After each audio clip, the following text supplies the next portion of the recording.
Le passage de l'évangile de Saint Luc d'aujourd'hui nous montre Jésus qui, sur son chemin vers Jérusalem, entre dans la ville de Jéricho. C'est la dernière étape d'un voyage qui résume le sens de toute la vie de Jésus, dédiée à chercher et sauver les brebis perdues de la maison d'Israël.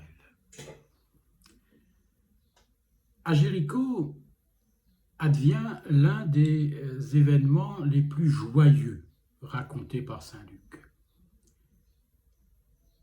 la conversion de Zachée. Cet homme est une brebis perdue. Il est méprisé et excommunié parce qu'il est un publicain. Plutôt, il est le chef des publicains de la ville, ami des occupants romains détestés. C'est un voleur et un exploiteur. Et nous dit la parole de Dieu, aujourd'hui, le salut est venu pour cette maison.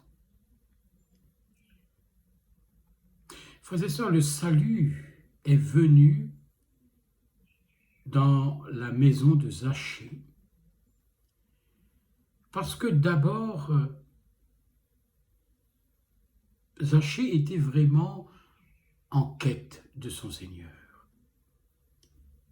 Il cherchait à voir qui était Jésus.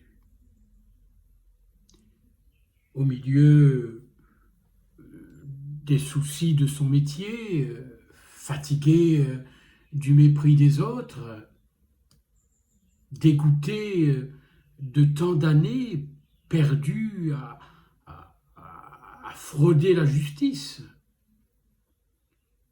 Zachée n'avait plus qu'une idée en tête.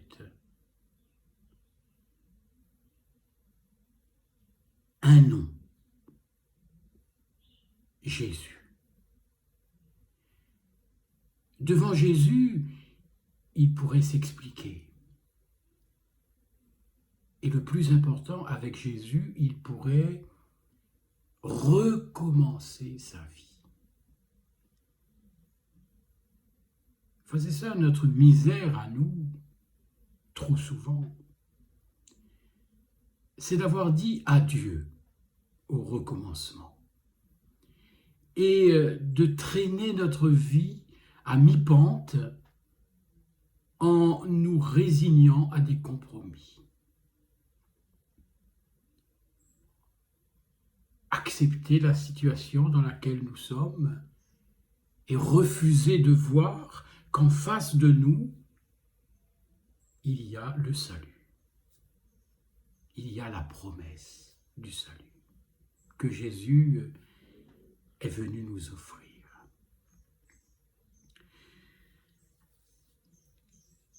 Un autre secret de Zachée,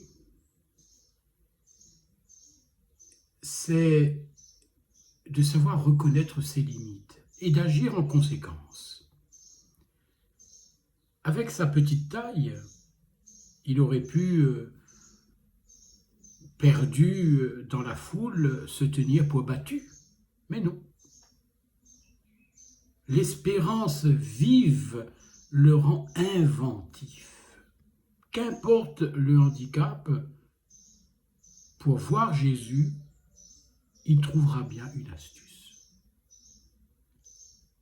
Voyez, transformer nos impuissances en désir de la rencontre. Quelle force serait pour nous? Mais nous avons peur d'être seuls à grimper sur le sycomore, d'être petits aux yeux de tous, et c'est cela qui nous paralyse finalement. Heureux Zachée, qui ignore ces petitesses du cœur et qui court là où sûrement Jésus passera, au rendez-vous de la parole. Là encore, il est exemplaire, parce qu'il ne va pas laisser passer l'heure de Dieu.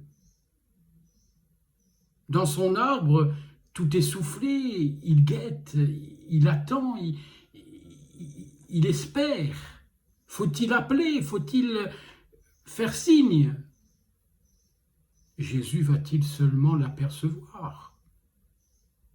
Trop tard pour réfléchir. Voilà Zachée pris au piège de son espérance. Jésus est arrivé, de lui-même, il lève les yeux. Zachée, descends vite, il me faut aujourd'hui demeurer dans ta maison. Vous voyez, il ne faut pas grand-chose pour que Jésus s'invite chez nous.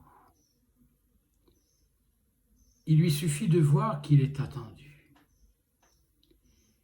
Il lui suffit de rencontrer notre regard et d'y lire avec notre détresse une petite lueur de foi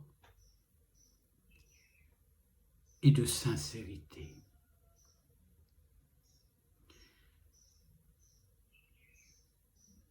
Le passé est lourd, le présent douloureux, l'avenir incertain. Et après, tout cela, c'est l'affaire de celui qui peut tout.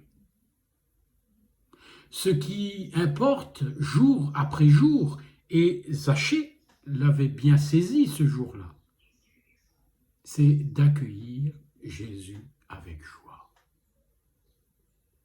Alors, frères et sœurs, puisse aujourd'hui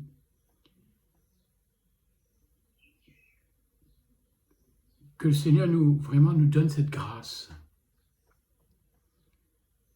de pouvoir l'accueillir dans notre maison, dans la maison de notre cœur avec joie. Puisse le Seigneur nous aider, malgré notre faiblesse, malgré nos limites, nos manquements, nos infidélités, notre péché, malgré toute cette noirceur qui, malheureusement, est en chacun de nous, eh bien, reconnaître que Jésus est beau, que Jésus est amour, que Jésus est miséricorde et qu'il veut demeurer chez nous. Ça, c'est quelque chose d'extraordinaire. Jésus veut demeurer chez moi. Jésus veut demeurer dans mon cœur. Alors, Seigneur, aide-moi à ouvrir ce cœur. Aide-moi à ouvrir pleinement ce cœur pour pouvoir t'accueillir. Et donne cette grâce aux personnes qui ont fermé les portes de leur cœur, qui ont refusé vraiment de t'accueillir. Vraiment, ouvre le cœur de l'humanité à ta tendresse, Seigneur.